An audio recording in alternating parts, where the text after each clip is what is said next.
Hello everyone. Today we are going to learn the second chapter of political science, that is federalism.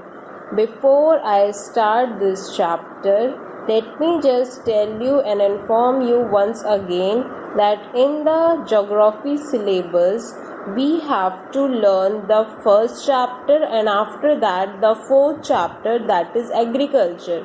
The second and third chapter is there in the syllabus for the periodic test but not going to come in the board exam. So for a while we will skip that chapters, and in the later on when we will meet in the class we will discuss it verbally. Okay students, now let's start this chapter, federalism. First of all, you should know what is the meaning of federalism. So basically federalism is a government where the level of government is two or more. Here first of all, as you can see, we will first of all discuss what are the features of a federalism or a country where there is a federal governance. So here the first feature of a federalism is two or more levels of government. Like in our country also, the powers are distributed into different levels, like some powers are confined to central government only, some are with the state government and some are with the local government. So this is what it is saying, that the government is of two or more levels. Hope you have understood it. Now the second, it is saying each tier has its own jurisdiction in specific matters of legislation and taxation, etc. That means what? That each level of the government has their own jurisdiction powers, they are having their own rules, and the other part of the government don't interfere until it is required.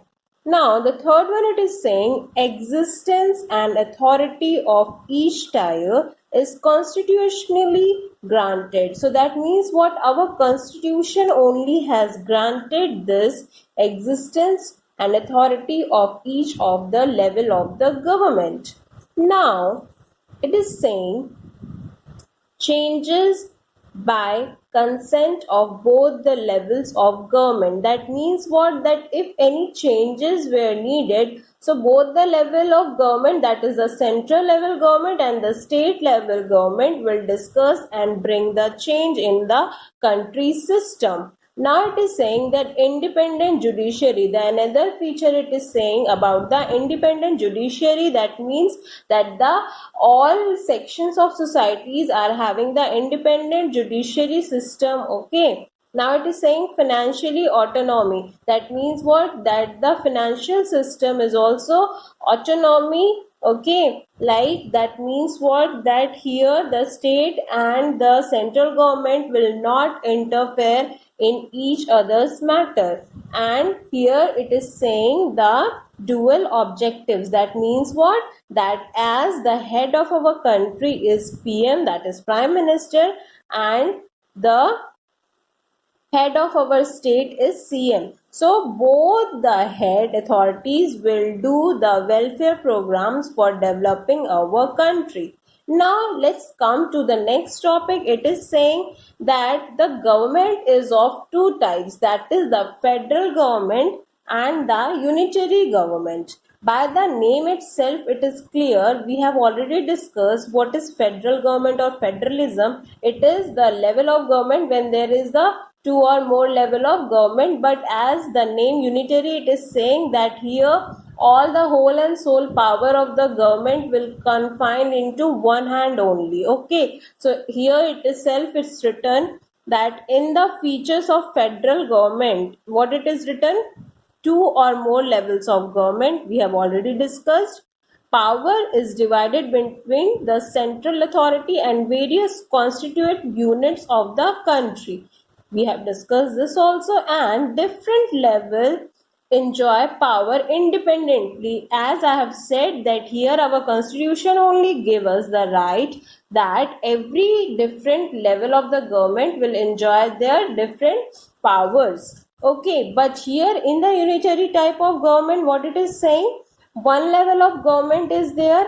Now there is no division of power. That means what? The whole and sole power is confined to that one level of government only. And if there is any subunits, that will be the subordinate to the central government. That means what? That if there will be any sub part, they are also liable to report to the main government only. They will not enjoy any kind of power. So I hope this is like clear to you all people. Now it is saying about the two different routes of federation. So basically here the two routes are coming together federation and holding together federation. So what is there in the coming together federation? In the coming together federation, it is said that the states come together to form bigger units. So you should understood that whenever we will study about the two routes of federation, first of all it will be the first coming together federation and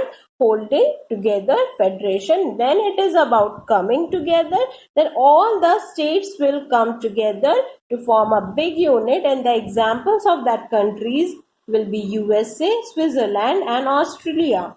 Now it is saying about the holding together federation. Here it is saying large country divides its powers between the constituent units. Okay, so the big countries used to divide their power to the constituent units. The example can be India, Spain and Belgium. So students, in this video we have to discuss this much only. I hope this is clear with you all people. Thank you.